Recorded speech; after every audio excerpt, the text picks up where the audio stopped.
Kita siapkan hati kita untuk kebenaran firman Tuhan.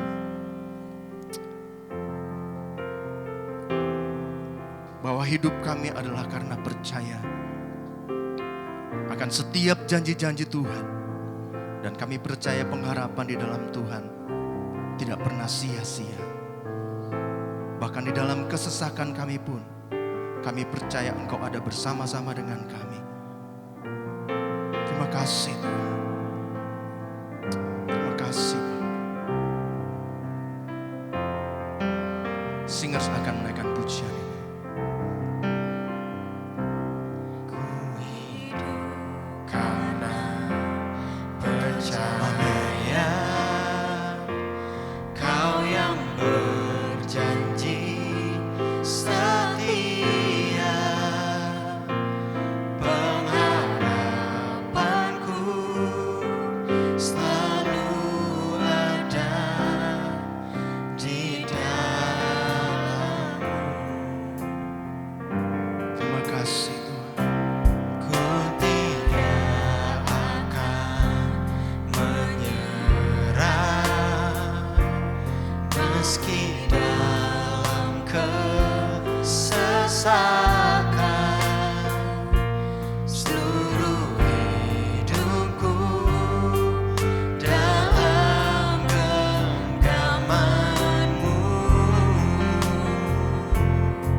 Sama-sama dengan pujian ini.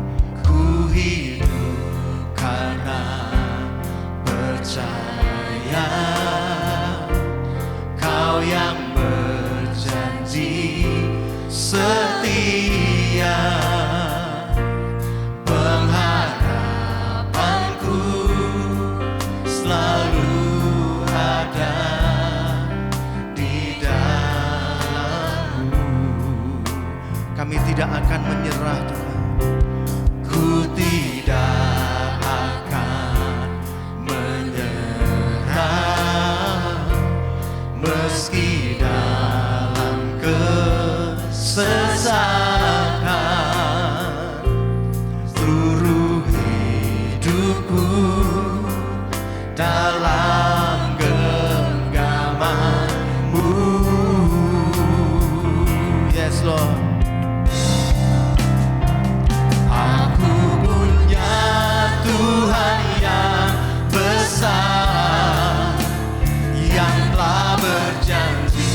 Dan sanggup menggenapi imanku, bersepakat percaya kuasa-Nya. Ku terima sekarang kemenangan dari-Mu. Mari umat Tuhan saja naikkan pujian ini dengan imanmu. Katakan, ku hidup karena percaya. Yes, Lord.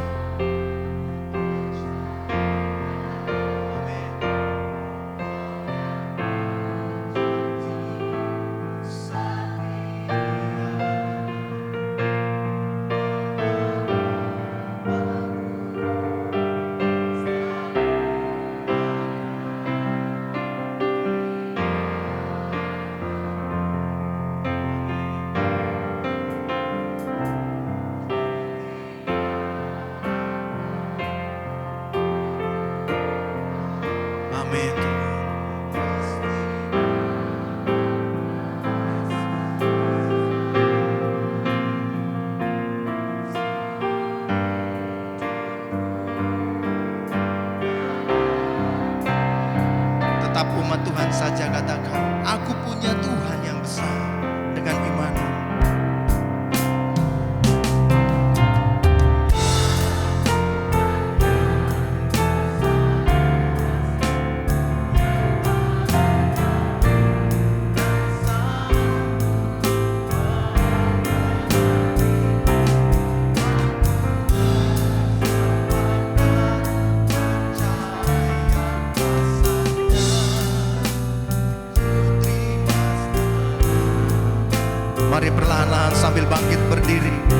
imanmu, katakan, aku punya Tuhan yang besar. Aku punya Tuhan yang besar, yang telah berjanji dan sanggup menggenapi. Imanku bersepakat percaya kuasa-Nya, ku terima sekarang. Amin Tuhan, Kau dahsyat dan luar biasa. Aku punya Tuhan yang besar. Haleluya.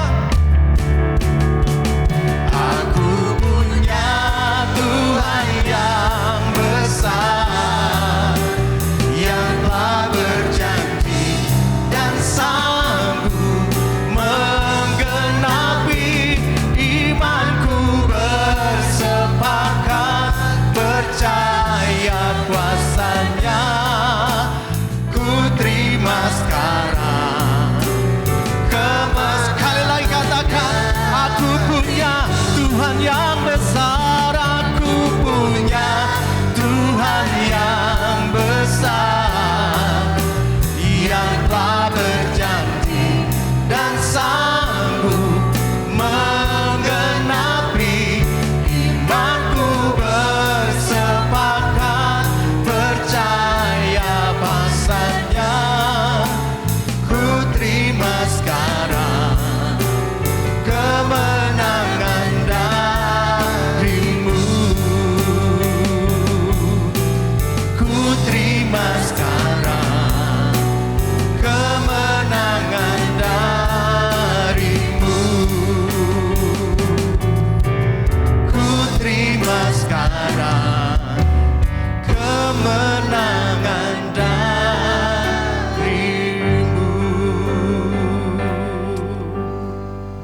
Kami bersyukur Bapa, karena Engkau memiliki rencana atas kehidupan kami. Tidak ada satupun dari kami menjadi pecundang, tapi Engkau menentukan kami menjadi pemenang.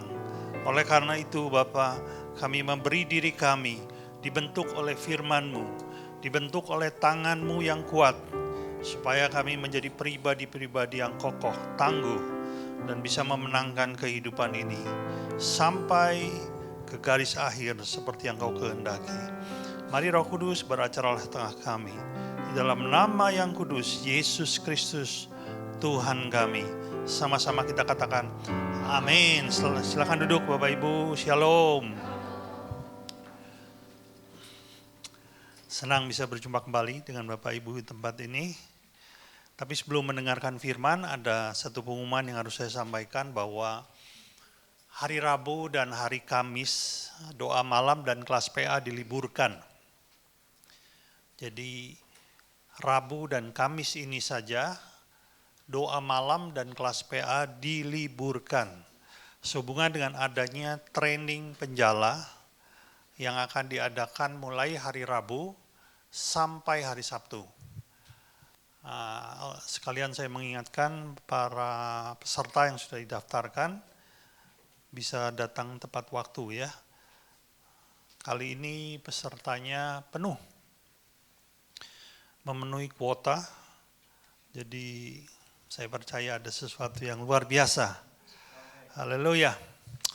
Saudaraku, ada satu istilah yang selalu menarik perhatian saya, terutama setiap kali ketika saya menjumpai orang yang mengalami perubahan kehidupan, atau boleh dikatakan orang yang mengalami pertobatan dalam kehidupannya, yaitu namanya titik balik. Yang saya maksud titik balik ini adalah sebuah peristiwa dalam kehidupan seseorang, di mana di titik itu orang itu mengalami perubahan arah, orang itu mengalami pertobatan. Nah, ini yang saya maksud dengan titik balik.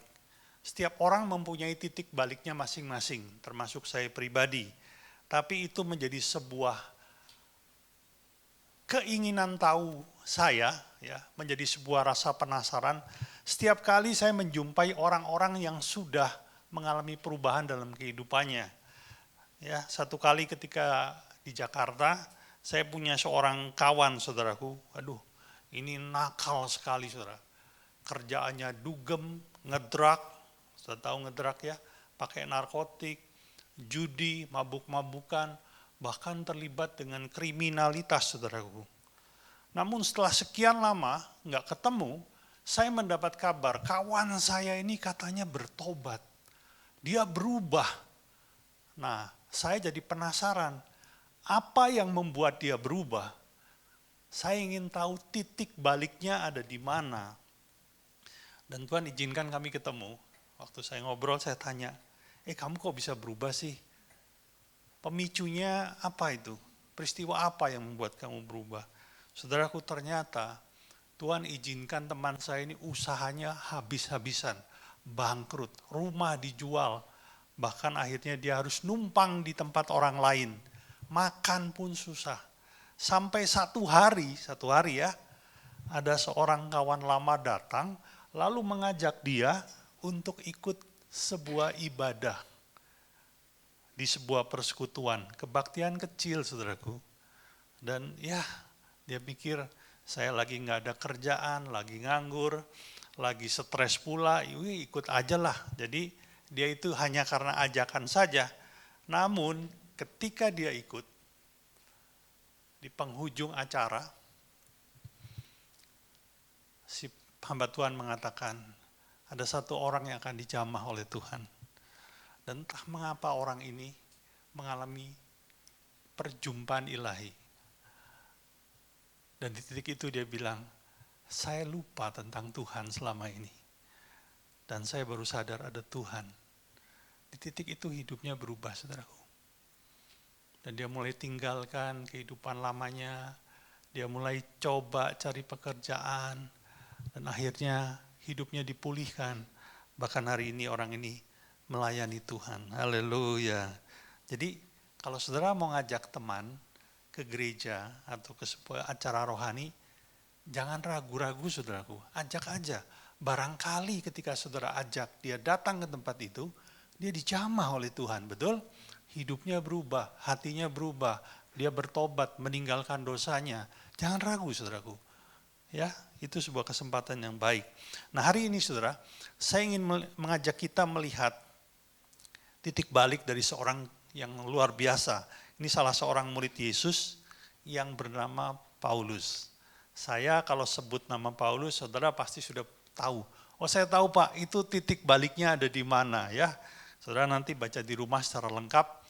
Itu ada di Kisah Para Rasul pasal 9. Oleh karena itu, saya menganggap saudara sudah tahu kebanyakan ya. Jadi saya akan membaca sepotong-sepotong saja, tidak secara keseluruhan. Nah, kenapa titik balik Paulus ini saya ingin mau kupas hari ini? Karena di dalam titik balik ini, Paulus melewati 4 fase kehidupan. Nah, 4 fase kehidupan ini seharusnya dialami oleh kita semua. Nanti kita akan melihat. Dan mungkin saudara juga bisa merenungkan, iya saya ada di fase yang mana nih ya. Oke, kita masuk ke fase yang pertama. Kita lihat Kisah Para Rasul 9 ayat pertama dan kedua. Sementara itu berkobar-kobar hati Saulus untuk mengancam dan membunuh siapa? Murid-murid Tuhan.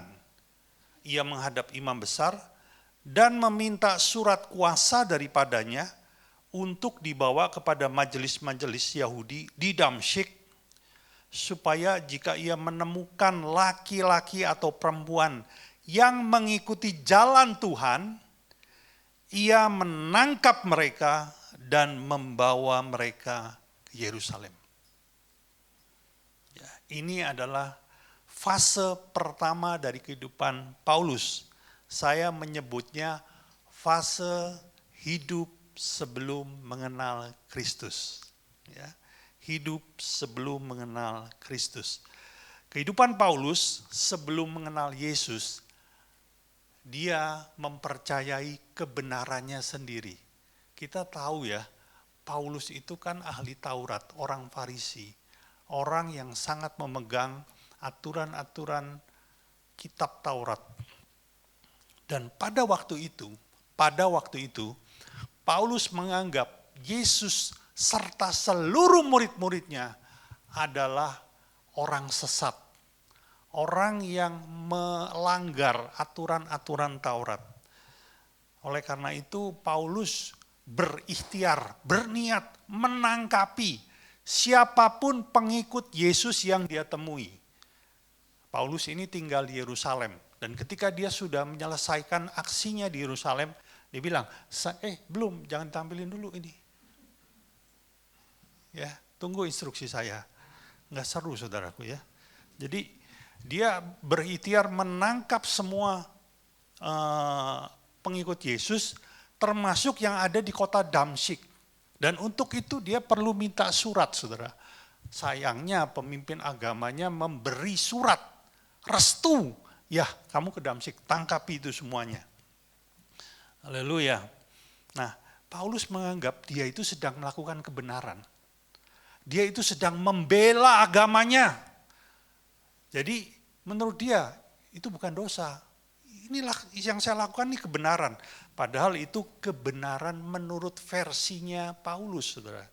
Bukan kebenaran ilahi, bukan kebenaran yang sejati. Saudaraku, ketika kita belum mengenal Yesus, bukankah kita ini hidup dalam kebenaran kita sendiri? Sesuatu yang kita anggap benar, padahal sebetulnya itu salah loh. Jadi Anda dan saya, termasuk saya, dulu itu hidup dalam kebenaran sendiri. Saya ini punya teman saudaraku ya, di Jakarta. Dia orang Semarang, tapi dia merantau ke Jakarta, lalu sampai di Jakarta, dia buka usaha telur. Jadi dia itu adalah, dia beli telur dari peternakan ayam, lalu dijual ke toko-toko, ke pabrik roti, kemanapun lah yang membutuhkan telur dalam jumlah banyak. Dia nggak jual eceran. Jadi dia itu jual kotakan, tahu saudara, kotak satu kotak. Satu kotak telur itu kalau nggak salah beratnya 15 kilo. Jadi sekali kirim satu pick up gitu, satu carry kirim kemana, ke pasar ini, ke toko ini, ke toko ini. Nah satu kali saya nginep di tempat dia. Lalu paginya dia bilang, yuk kita ikut ke gudang kata dia, kita mau ngitung telur kata dia. Jadi telur yang baru turun dari peternakan itu ternyata dihitung ulang. Dan ketika itu saya melihat ada sesuatu yang aneh saudaraku. Jadi itu kan telur dihitung ulang, berapa kilo. Nah kalau sudah 15 kilo dimasukkan kembali ke kotak kayu. Itu yang dia buat. Nah kan sudah 15 kilo masuk ke kotak kayu, pikiran saya setelah itu tinggal dikirim ke pembelinya, kan gitu ya. Tapi saudara ada satu hal yang aneh, lalu dia ambil 3 butil telur, dia pisahkan keluar. Setiap kali selesai satu kotak, dia ambil lagi 3 butir telur, dia pisahkan keluar. Kan jadi satu kotak itu jadi enggak pas 15 kilo, betul enggak? Kehilangan berapa? 3 butir telur, kira-kira antara 2-3 on lah, katakan begitu. Kehilangan segitu. Terus setelah selesai saya tanya, loh kok kamu ambil lagi yang 3 butir itu? Kan ini nanti jadi kurang 15 kilo. Dia bilang begini, Har, nanti diterima toko atau diterima pabrik, diterima pembeli manapun, mereka nggak akan timbang lagi kok. Mereka percaya aja sama kita, satu kotak kayu isinya 15 kilo. Nah ini saya ambil 3 butir, ya lumayan lah, buat nambah untung saya, kata dia gitu. Haleluya ya, dia bilang, kok gitu sih, kan nggak baik begitu saya bilang ya. Terus dia bilang begini, Har, nggak ada ceritanya orang jujur bisa sukses itu nggak ada ceritanya Har. Kalau mau bisnis itu nggak mungkin begitu. Saudaraku, menurut dia ini kebenaran saudara. Ini yang harus dilakukan di dunia usaha. Ya, ini Dodi ini adalah juga pelaku usaha sebetulnya, tapi dia bergerak di bidang properti. Kalau mau jual ruko, jual tanah ini bisa minta tolong sama Dodi. Dia mungkin bisa carikan pembeli atau sebaliknya ya. Dia bilang begini, Pak, yang namanya usaha properti itu kotor juga sih Pak. Kenapa demikian? Jangankan macam-macam Pak, saya pasang spanduk. Ruko dijual, hubungi Dodi gitu. Misalnya kan pasang spanduk tuh. Besok spanduk saya udah hilang kata dia. Ganti spanduk orang lain. Berarti kan dicopot toh, betul nggak? Mestinya kalau bersaing secara benar ya, tempel aja spanduk yang agak banyak gitu ya. Nggak usah nyopot-nyopotin begitu kan, itu kan salah ya. Belum lagi dengan cara-cara seperti itu. Itu adalah kebenaran-kebenaran dunia dan itu dihidupi oleh Paulus. Saudara, saya dididik oleh papa saya. Selepas saya masuk menyelesaikan pendidikan lalu masuk ke dunia kerja, dia bilang, kamu kalau masuk perusahaan, kamu harus punya karir yang meningkat. Supervisor, manager, mungkin bisa katakan sampai direktur lah begitu ya. Salah satu caranya gimana? Jangan ragu untuk menjatuhkan orang lain katanya. Saudara, ini menurut dunia sesuatu yang benar. Jadi Paulus hidup dalam kebenarannya sendiri. Ini fase pertama, ketika dia belum berjumpa dengan Yesus. Mari kita lihat fase kedua. Kisah para Rasul 9 ayat 4 dan 5. Bunyinya demikian. Ia rebah ke tanah dan kedengaranlah olehnya suatu suara yang berkata kepadanya, Saulus, Saulus, mengapakah engkau menganiaya aku? Jawab Saulus, siapakah engkau Tuhan? Katanya, akulah Yesus yang kau aniaya itu. Kita tahu ketika, ini namanya masih Saulus ya, ketika Saulus dalam perjalanan, di tengah perjalanan, dia itu mendapatkan atau mengalami sebuah peristiwa yang ajaib, supranatural. Kenapa? Waktu itu roh Yesus pada saat itu sudah disalib, sudah kembali ke surga. Jadi waktu itu Yesus secara manusia sudah tidak ada. Tapi dia berjumpa dengan roh Yesus, bahkan kawan-kawan dia bisa mendengar perkataan Yesusnya. Itu ikut didengar oleh kawan-kawan. Cuman yang melihat hanya Saulus. Sehingga waktu dia mengalami itu, dia jatuh ke tanah dan berkata, siapakah engkau? Lalu Yesus berkata, akulah Yesus yang kau aniaya.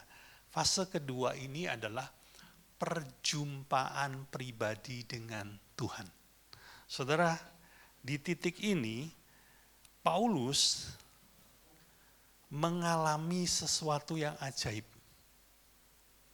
Tahukah saudara, perjumpaan pribadi dengan Tuhan itu membawa satu dampak yang dahsyat. Apakah itu? Yaitu orang yang mengalami perjumpaan pribadi dengan Tuhan, dia akan menyadari betapa kotornya dia, betapa berdosanya dia, betapa tidak layaknya dia ketika dia berhadapan dengan Sang Maha Kudus. Itu tandanya, saudara. Satu kali seorang nabi di zaman Perjanjian Lama bernama Nabi Yesaya mengalami hal serupa. Coba kita lihat ya. Yesaya 6 ayat 1.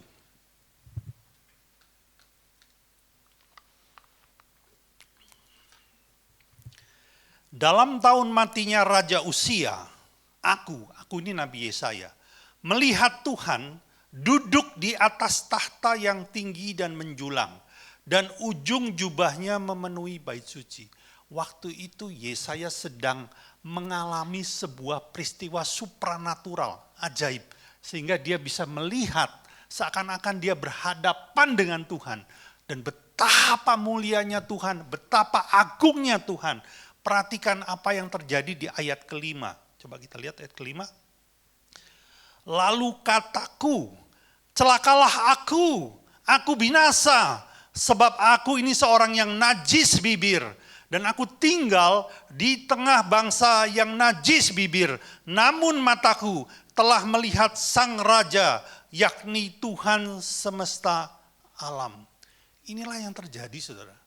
Ketika engkau berjumpa dengan pribadi yang Maha Kudus, otomatis saat itu engkau akan menyadari bahwa engkau adalah pribadi yang tidak layak ketemu dengan Dia. Dan ini pula yang dialami oleh Paulus. Najis bibir itu, dia kan bilang Yesaya, aku ini seorang najis bibir. Yesaya tanpa diminta, dia mengakui dosanya. Najis bibir itu orang yang berkata-kata tidak benar, sumpah serapah, dusta, fitnah, itulah golongan orang yang najis bibir. Dan Yesaya mengakui hal ini. Saudara, ini dialami oleh siapapun. Ini dialami oleh siapapun yang berjumpa secara pribadi dengan Tuhan. Siapapun. Ketika di Jakarta, saya punya seorang kawan hamba Tuhan, satu organisasi pelayanan dengan saya, dan ada sesuatu yang unik dari orang ini, menarik. Kenapa? Saudara, orangnya lebih pendek dari saya. Badannya gempal. Tapi saudara, setiap kali pelayanan, dia itu selalu pakai baju tangan panjang. Kenapa demikian? Ternyata saudara, seluruh tubuhnya penuh dengan tato. Dari leher ini masih kelihatan sedikit-sedikit. Jadi kalau dia tutup semua masih kelihatan sedikit. Tapi itu tato mulai dari leher turun ke bawah, dada, perut, punggung, sampai ke tangan, sampai ke kaki, tato semua. Ini orang apa kanvas saya pikir ya. Penuh gambar gak karu-karuan. Dan dia tutupi itu ketika dia sudah menjadi seorang hamba Tuhan. Namun satu kali saya bertanya bagaimana ceritanya dan dia bersaksi. Ternyata beliau adalah mantan kepala preman di Blok M, Jakarta Selatan. Blok M itu kalau saudara ke sana itu daerah pertokoan, saudara. Banyak orang buka usaha di sana tuh. Nah, dia kepalanya namanya Alex Tampi. Dia punya anak buah, itu lebih dari 1.000 orang, anak buah dia. Dan setiap anak buahnya ditugaskan untuk menarik uang keamanan. Judulnya bagus ya, uang keamanan. Padahal itu kalau ada toko yang nggak bayar, pasti besoknya kecurian dah toko itu. Sebetulnya yang ngerjain ya anak buah dia juga gitu ya. Jadi istilahnya uang keamanan. Saudara bayangkan ratusan toko itu uang keamanannya berapa setiap bulannya. Itu nilainya luar biasa. Namun satu kali dia cerita begini. Sore-sore ketika saya nggak ada kerjaan, habis keliling-keliling, lalu saya mampir ke sebuah warung kaki lima untuk makan di situ. Di situ ada orang jual ayam geprek gitu ya. Dia masuk, dia duduk dan dia minta. Saudara, dia kalau makan tuh nggak pernah bayar dan orangnya pun nggak ada yang berani minta uang sama dia. Jadi dia duduk di sana, dia tinggal. Tiba-tiba saudara, ada seorang pengamen muda ya, bahkan katakan remaja, mampir ke situ dan pengamen ini nggak kenal sama si Alex ini. Dia mulai nyanyi, ya. Nah, coba lagu yang tadi, ya. Bunyinya begini, lagunya pasti Anda tahu. Dengan hati bersyukur pada Allah yang kudus, syukur karena diberikan putranya Yesus. Pernah dengar lagu itu? Cuma dengar lagu ini, tiba-tiba Alex itu meneteskan air mata. Cuma dengar lagu ini loh. Saudara, perjumpaan dengan Tuhan tidak selalu harus didatangi oleh Roh Yesus. Tuhan bisa menjumpaimu lewat sebuah lagu rohani. Tuhan bisa menjumpaimu ketika engkau sedang membaca Alkitab. Tuhan bisa menjumpaimu bahkan lewat masalahmu. Tuhan bisa jumpai dengan cara apapun. Dan Alex dijumpai oleh Tuhan melalui lagu ini. Saudara tahu istri Alex adalah seorang guru ngaji. Dan akhirnya singkat cerita mereka jadi hamba Tuhan. Alex berhenti menjadi kepala preman, bahkan dia mulai memberitakan Injil kepada para preman. Luar biasa, ini titik baliknya dari situ. Perhatikan saudara, tanda seseorang yang berjumpa dengan Tuhan adalah dia menyadari betapa berdosanya dia. Sayangnya, tidak semua orang yang beragama Kristen sudah berjumpa dengan Tuhan. Saya adalah pribadi yang mengalami perjumpaan dengan Tuhan beberapa tahun setelah saya dibaptis. Jadi sebetulnya sebelum saya berjumpa dengan Tuhan, walaupun saya sudah dibaptis, saya nggak merasa tuh berdosa. Saya nggak merasa tuh punya salah. Tapi waktu saya satu hari berjumpa dengan pribadi itu, saya menyadari walaupun saya ke gereja tiap minggu, oh saya ini nggak bener loh. Cara hidup saya ini salah. Apa yang saya kejar ini keliru. Tangkap ini baik-baik saudara. Tanda orang yang berjumpa dengan Tuhan, dia menyadari segala kekotorannya. Itu tandanya. Fase yang ketiga. Oke. Kisah Para Rasul 9 ayat 17.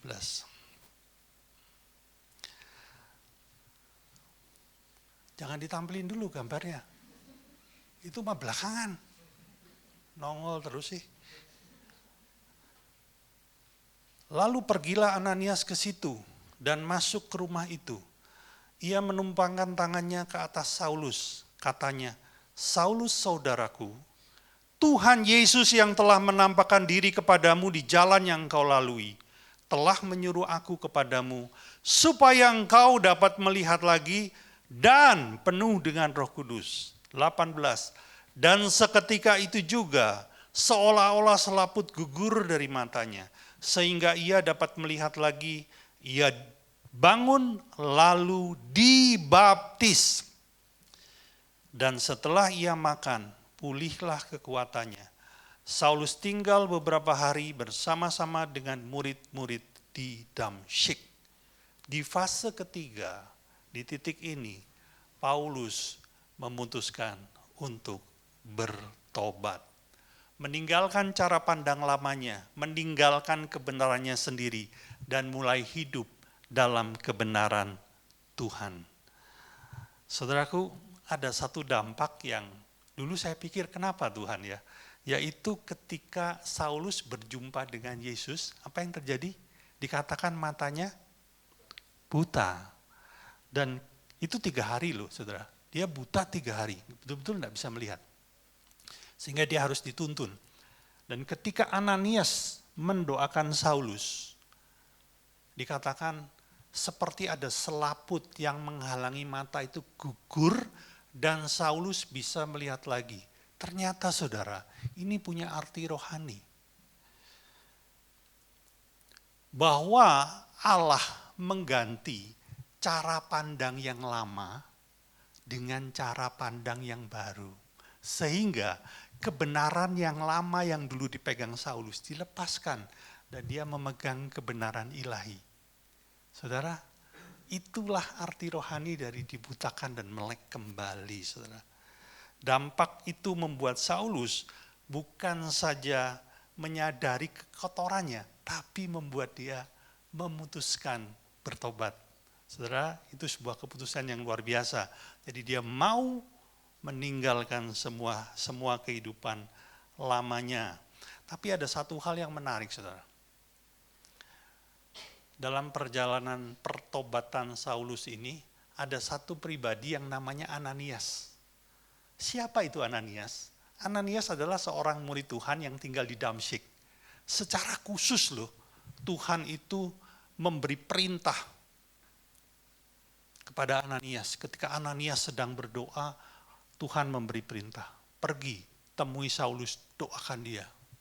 Secara khusus. Saudara, sebetulnya Ananias itu masih ada sampai hari ini. Maksud saya bukan Ananias yang mendoakan Saulus, tapi Ananias. Tugas Ananias itu masih ada sampai hari ini. Coba saudara renungkan baik-baik. Ketika saudara mulai bertobat, pasti ada orang yang datang sama saudara, mulai membimbing saudara, mulai mengajar saudara. Mungkin itu orang tuamu, mungkin itu teman seimanmu, mungkin itu gembalamu, atau mungkin itu familimu. Saya udah dibaptis nih, apa yang harus saya buat? Ya seperti yang dialami Pak Taram. Nah ya, Pak Taram ini sudah dibaptis beberapa waktu yang lalu. Nah sekarang beliau ini dimuridkan oleh Michelle dan teman-teman. Jadi Mishael ini adalah Ananias buat Pak Taram. Saudara ngerti? Dia ini yang membimbing apa yang harus dikerjakan Pak Taram selanjutnya setelah bertobat. Saudara, kehadiran Ananias ini dampaknya luar biasa. Seorang hamba Tuhan berkata demikian. Salah satu tanda gereja yang berhasil adalah gereja yang melahirkan Ananias. Itu tanda keberhasilan gereja. Kalau gereja hanya berhasil mengumpulkan orang dalam jumlah banyak, hari Minggu datang sampai kursi penuh, tapi tidak ada satupun Ananias dilahirkan dari gereja itu. Tidak ada satu jemaat pun yang bisa dirubah menjadi Ananias. Sebetulnya gereja itu gagal. Karena Tuhan tidak menghendaki seperti itu. Perhatikan saudara, Saulus berubah karena ada Ananias di dalamnya. Apa sih akibat Ananias itu apa? Coba. Sebetulnya Ananias ini yang membuat Paulus masuk ke fase keempat. Ya, kita lihat fase keempat. Kisah Para Rasul 9 ayat 20. Ketika itu juga, ia ini Paulus. Ya, Paulus yang tadinya mengejar-ngejar orang Kristen, menangkapi orang Kristen, menyiksa, bahkan menyetujui untuk membunuh para pengikut Yesus. Apa yang dia buat? Memberitakan Yesus di rumah-rumah ibadat dan mengatakan bahwa Yesus adalah anak Allah. Keberadaan Ananias membawa Paulus masuk ke fase keempat, yaitu apa? Dipakai oleh Tuhan. Wow. Mungkin kalau nggak ada Ananias, Saulus akan berhenti sebatas orang yang sudah bertobat. Oh tapi enggak loh, rencana Tuhan lebih daripada itu. Tuhan mau memakai kehidupan Paulus. Nah saudara, inilah 4 fase kehidupan yang dialami Saulus. Harusnya 4 fase ini kita alami loh. Ya. Nah, ini baru sekarang ditampilkan. Ya, dan tadi nongol terus. Kelihatan ya? Ini yang buat bukan saya, yang buat Nael dan Caleb ini ya. Saya gaptek saudara. 4 fase kehidupan ilahi. Pertama ketika dia belum mengenal Tuhan. Kedua perjumpaan pribadi. Ketiga bertobat dan dimuridkan. Yang keempat dipakai oleh Tuhan. Coba saudara renungkan baik-baik. Saya ada di fase yang mana ya? Saya percaya saudara nggak ada di fase pertama lah. Pasti saudara itu Paulus pegang pedang saudara. Dia menangkapi orang Kristen ya. Mungkin saudara ada di fase kedua. Pertanyaannya adalah, apakah engkau sudah mengalami perjumpaan dengan Tuhan? Tandanya apa? Tandanya orang yang berjumpa dengan Tuhan, dia menyadari kekotorannya. Atau mungkin Anda sudah masuk di fase ketiga, engkau sudah bertobat. Apakah sudah dimuridkan? Atau bahkan lebih daripada itu, engkau sudah memenuhi lengkap fase ini. Dipakai oleh Tuhan. Saudaraku, jangan diartikan dipakai oleh Tuhan itu jadi pendeta ya. Bisa memang menjadi pendeta itu dipakai Tuhan. Tapi yang dimaksud dipakai oleh Tuhan adalah setiap orang dipakai oleh Tuhan di bidangnya masing-masing. Tangkap ini baik-baik. Kalau memang Anda dipanggil jadi pendeta, jadilah pendeta. Tapi bukan berarti untuk dipakai Tuhan itu harus jadi pendeta. Saudaraku, kita kan semua tahu ya, gereja ini di tempat ini numpang. Ini gereja ini dipinjami tempat, saudara. Termasuk saya tinggal di rumah sebelah, numpang. Saya ini dipinjami tempat. Dan sebagian saudara tahu bahwa pemilik tempat ini adalah orang Blitar. Ya, itu Tante Kiau kenal tuh yang di belakang tuh ya, itu orang Blitar. Saudara, dia itu meminjami tempat, pakai. Ya, puji Tuhan kita nggak harus bayar kontrak, saudara. Bayangin kalau bayar kontrak berapa, waduh luar biasa ini mahal. Ya. Nah saudara, beliau ini, saya nggak sebut nama ya, tapi mungkin sudah ada yang tahu, karena saya mau rencananya minta beliau nanti bersaksi sendiri di sini. Beliau ini seorang pengusaha yang hebat, handal. Dia punya usaha perkebunan di Sumbawa. Dia juga punya usaha perkebunan di Kalimantan. Dia punya usaha tambak udang di Jawa Tengah. Ya, dia juga punya usaha di Blitar. Dia juga punya usaha di Natuna, ya, pengembang biakan ikan kerapu. Dan juga ada berusaha di seputar Jawa Timur. Ini pengusaha yang hebat. Kristen. Tapi Kristen itu kan ada dua macam, ya toh? Katakan yang sungguh-sungguh atau yang KTP-nya Kristen gitu ya. Mungkin ke gereja sebulan belum tentu sekali ya, 2 bulan sekali gitu ke gereja gitu ya. Ya pokoknya asal Kristen lah. Dan saya mau katakan beliau itu yang asal Kristen, saudara. Walaupun saya udah berterima kasih nih udah dipinjami tempat seperti ini. Persis ketika saya di Opname kena serangan jantung tanggal 13 Juni kemarin, beliau itu datang berkunjung ke rumah sakit melihat kondisi saya. Namun ada satu hal yang agak menarik hati saya ketika dia datang berkunjung, terus dia bilang gini, di akhir pertemuan itu dia bilang, Har, besok saya mau ke Kupang. Oh ada apa ke Kupang? Saya mau ikut pelayanan. Ya, saya waktu itu kan saudara agak ngeblank gitu ya, namanya juga serangan jantung ya, jadi cuman setelah dia pulang saya ke Kupang, pelayanan. Rasanya aneh deh kalau teman saya ini pelayanan gitu ya, nggak pas gitu ya. Karena saudara, dia itu disuruh baca Alkitab aja susah. Istrinya cerita sama saya, ya, Bo sekali-kali Alkitab itu dibaca, jangan dibuat koleksi doang. Tahu nggak apa yang dia buat? Itu Alkitab tuh dia buka, dia bawa ke kamar, terus dia bikin tidur. Terus setelah itu beberapa waktu kemudian, sudah masuk semua katanya gitu. Sudah masuk semua ayatnya di dalam katanya gitu. Karena memang dia nggak punya hati ke sana, saudara. Jadi saya ini bingung, kok mau pelayanan ke Kupang, jauh-jauh gitu ya. Nah saudara dia cerita, ya setelah pulang dari Kupang, mampir dia cerita, apa sih yang menyebabkan kamu jadi pelayanan sekarang? Dia bilang begini, Har, beberapa waktu kamu belum kena serangan, jadi 1-2 minggu sebelum kamu kena serangan, saya ini diajak istri. Perhatikan saudara, diajak istri, bukan maunya sendiri. Diajak istri ke gereja. Nah, ya saya cari duduk yang paling belakang, yang nggak diawasi orang, jadi masih bisa buka HP, masih bisa apa gitu ya. Nah, ketika acara selesai, terus pendetanya mengajak berdoa, ya saya berdiri aja di paling belakang, sudah saya nggak ada konsentrasi sama sekali. Tapi ada sesuatu yang terjadi.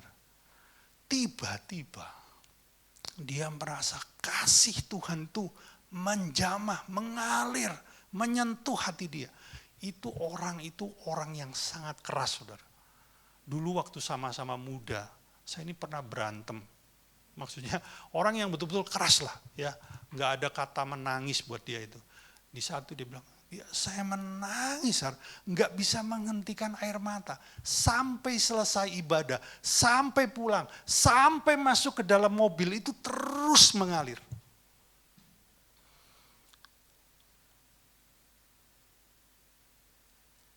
Dan akhirnya entah bagaimana dia bilang, saya ini cara hidup saya ini selama ini salah rupanya.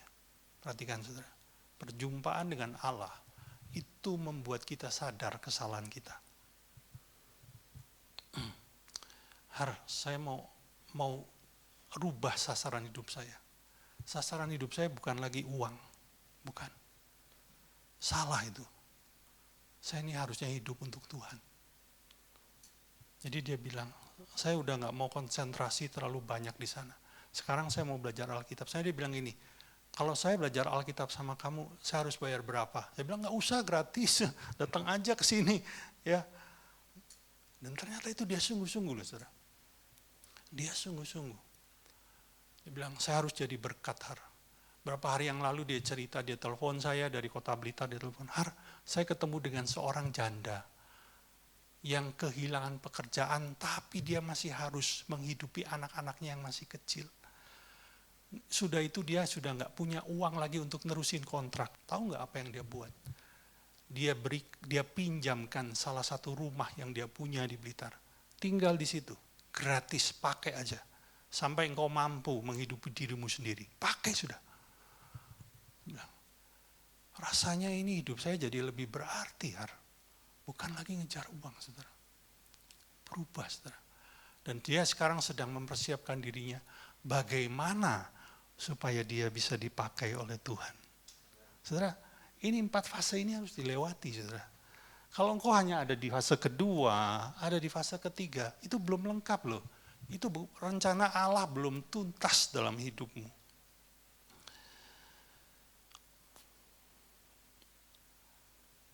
Saya akan tutup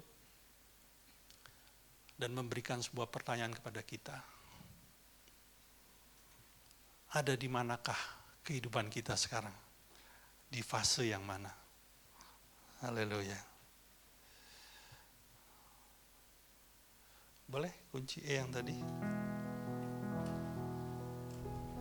Terima kasih Tuhan. Thank you Lord.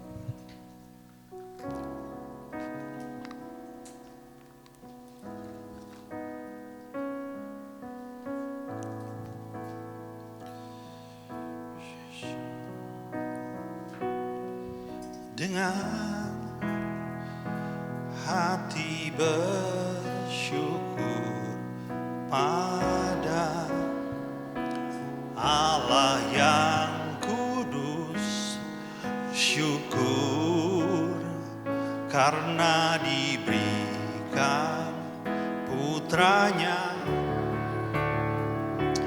Yesus. Dengan hati bersyukur pada Allah yang kudus, syukur karena diberikan putranya Yesus. Kini yang lemah berkata ku kuat, yang miskin berkata ku kaya, karena perbuatannya pada kita. Syukur. Coba sekali lagi ya dari awal. Mari kita naikkan syukur. Dengan hati bersyukur pada Allah yang kudus, syukur karena diberikan putranya Yesus. Dengan hati bersyukur pada Allah yang kudus, syukur karena diberikan putranya Yesus.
Bapa, kami bersyukur buat firman yang boleh kami dengar pagi ini.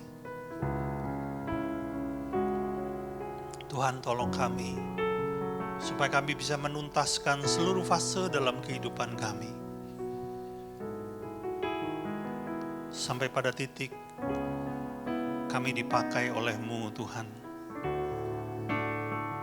Karena hidup ini menjadi berarti bukan ketika kami punya harta, bukan ketika kami punya segalanya, tapi hidup ini menjadi berarti ketika hidup kami dipakai oleh Tuhan, menjadi alat kemuliaan bagi-Mu. Tuhan, tolong kami, tuntun kami, dan mampukan kami sampai kami dipakai oleh-Mu, berbuah amat lebat. Thank you, Lord. Terima kasih, Bapa. Segala kemuliaan hanya bagi-Mu, di dalam nama Yesus. Sama-sama kita katakan, amin. Kita akan mendengarkan pengumuman.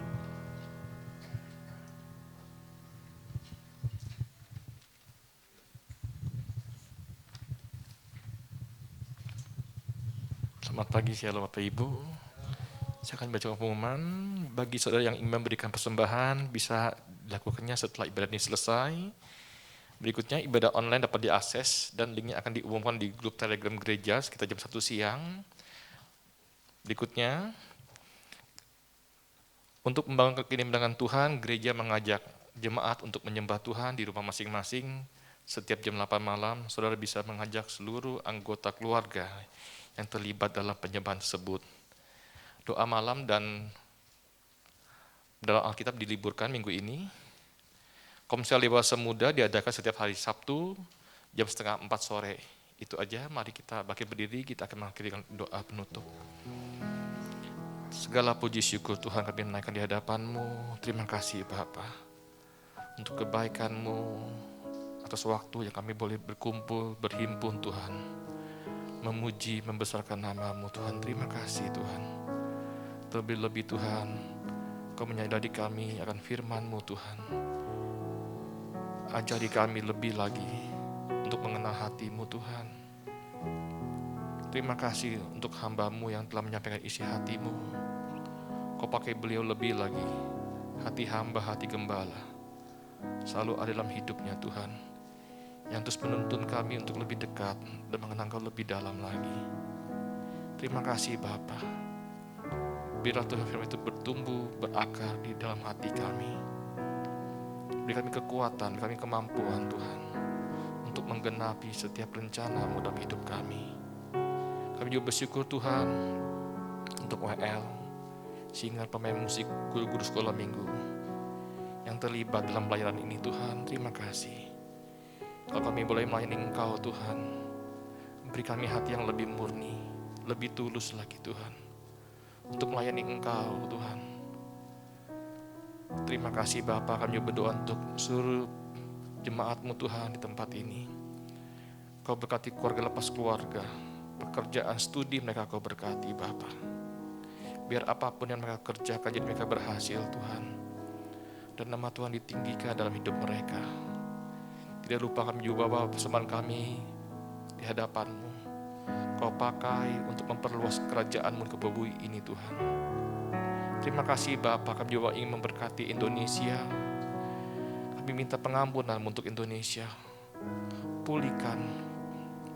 Bila Tuhan hujan pertobatan, hujan keselamatan selalu ada di bangsa ini Tuhan. Kami memberkati pemimpin kami Pak Jokowi. Beri dia hikmat-Mu Tuhan untuk memimpin bangsa ini. Biar apapun yang beliau putuskan semata-mata hanya untuk kemajuan dan kesejahteraan bangsa kami. Demikian juga pemerintah yang di pusat dan di daerah. Beri kepada mereka hati yang takut akan Engkau Tuhan. Terima kasih Bapa. Sebelum kami pulang Tuhan, kami rindu Engkau memberkati kami.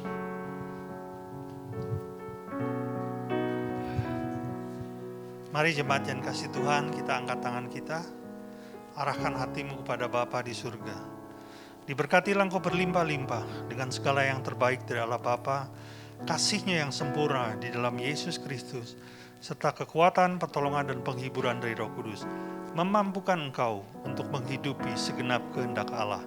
Kita yang sudah terima semuanya itu sama-sama kita katakan, amin. Tuhan Yesus memberkati.